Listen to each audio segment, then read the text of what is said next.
Maintenant, nous allons commencer le bloc d'intervention de Madame la députée de Marie-Victorin. Vous disposez de 2 minutes et 51 secondes. La parole est à vous pour échanger avec la ministre.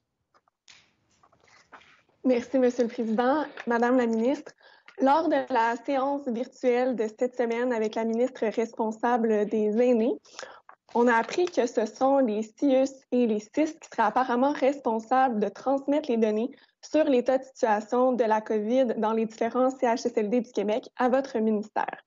Quand on interroge les CIUS et les CIS, toutefois, on renvoie la balle à la santé publique. Ce qui fait en sorte que tout le monde, en fait, se relance la responsabilité. Puis pendant ce temps-là, on a des listes sur les éclosions dans les CHSLD qui sont bourrées d'erreurs.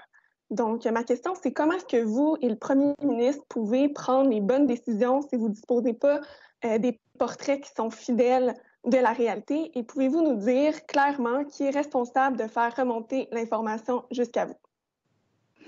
Oui, ça, c'est un défi quotidien. Puis je reconnais qu'on est loin de la perfection là-dessus. Je le reconnais. C'est vraiment des données qui doivent être regardées, analysées par la santé publique, mais aussi transmises par les établissements. Mais la façon dont on prend les décisions, c'est aussi sur une tendance. Monsieur le Président, ça, faut le dire. Par exemple, au niveau des hospitalisations, on voit que les hospitalisations baissent, mais on regarde la tendance sur 7 jours. On a 120 hospitalisations de moins sur 7 jours. Mais ça, c'est un indicateur, là. Les décès, c'est la même chose. On a trop de décès, bien évidemment, et chaque décès est de trop au Québec comme ailleurs. Mais on voit que la tendance baisse. Donc, c'est sûr que d'un point de vue journalier, les données peuvent fluctuer. On le reconnaît parce que, et c'est pour ça qu'on regarde un horizon de 7 jours souvent pour voir vraiment si la courbe descend ou si elle est en plateau. Et c'est pour ça qu'on dit que la situation au Québec actuellement s'améliore. Parce qu'on voit qu'il y a une tendance à la baisse au niveau de ces indicateurs, Monsieur le Président. Oui, Madame la ministre, ça, évidemment, je le comprends très bien.